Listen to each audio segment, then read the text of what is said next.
Hey guys, Worth this, representing Love and War, Guild Wars 2 tutorial here for Mesmer's PvP.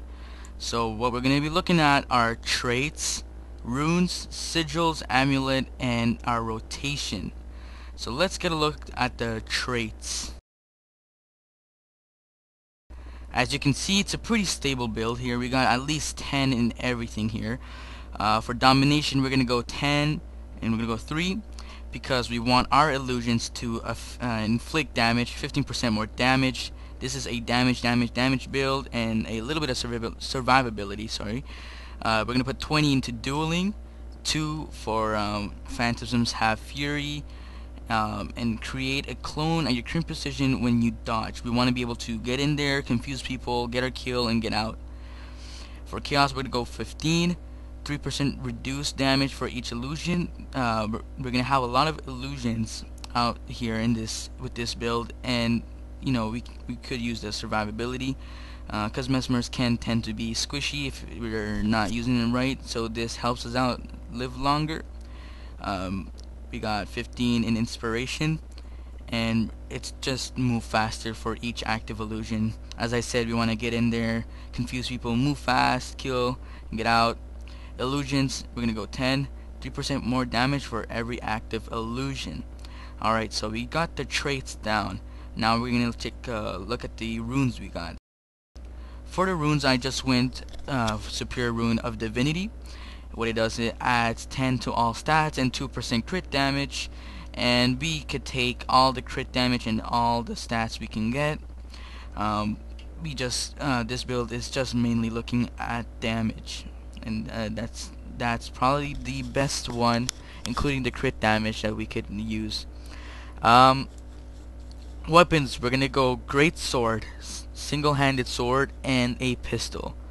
For the great sword, I put in the sigil of superior force, which gives 5% plus damage, and I did the same for these two because I want all the damage.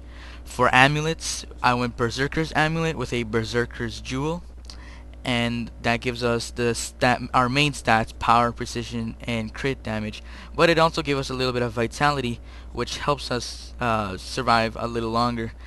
Now we're gonna go through the rotation here. So you first start out with your great sword. What you can do if going into a conflict, you can use your number 1 skill, and then you go to number 2, 4, 5. Then you switch over and use 5, 4, 3, 3, 2.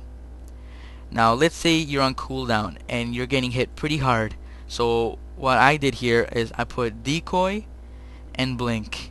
For your elite skill, it really depends on personal opinion. I would normally choose MOA or time warp. The elite skill, mass invisibility, is okay. I would prefer using it in World v World rather than in SPVP, but that's my opinion. MOA and time warp, I'll probably use MOA. For decoy and blink, we have these. It's our getaway skills. So let's say this guy, I'm on cooldown. This guy is killing me. I gotta get away and wait for my cooldown. I'll use my blink, then use my my decoy, then blink away, and I could like hide behind something for a little bit for my cooldowns to come back, and then I can get back in there in the action. Now I got mirror images, one because it summons 2 clones and it applies damage. This is only like a panic button. This is a panic button. I would use it only for the, not the damage mainly. It's mainly for the invulnerability.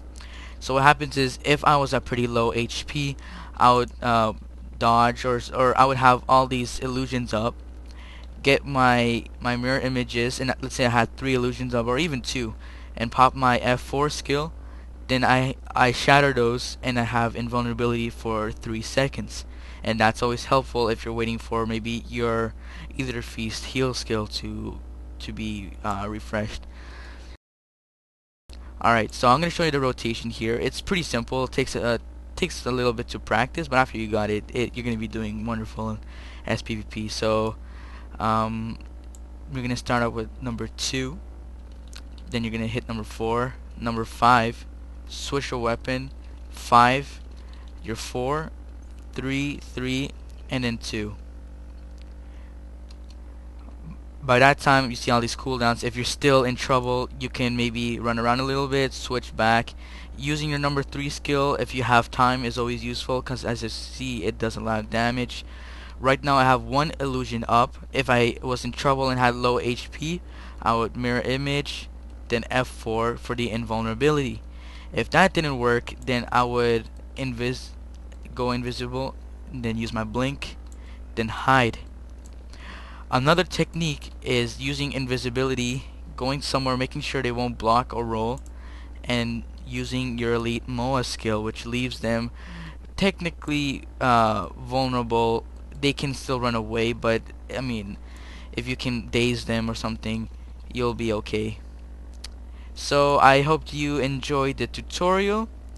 If you liked it, please comment, rate, subscribe, and don't be shy to say hi to Law. We're in Blackgate, the server Blackgate, and yeah. So have a nice day and peace.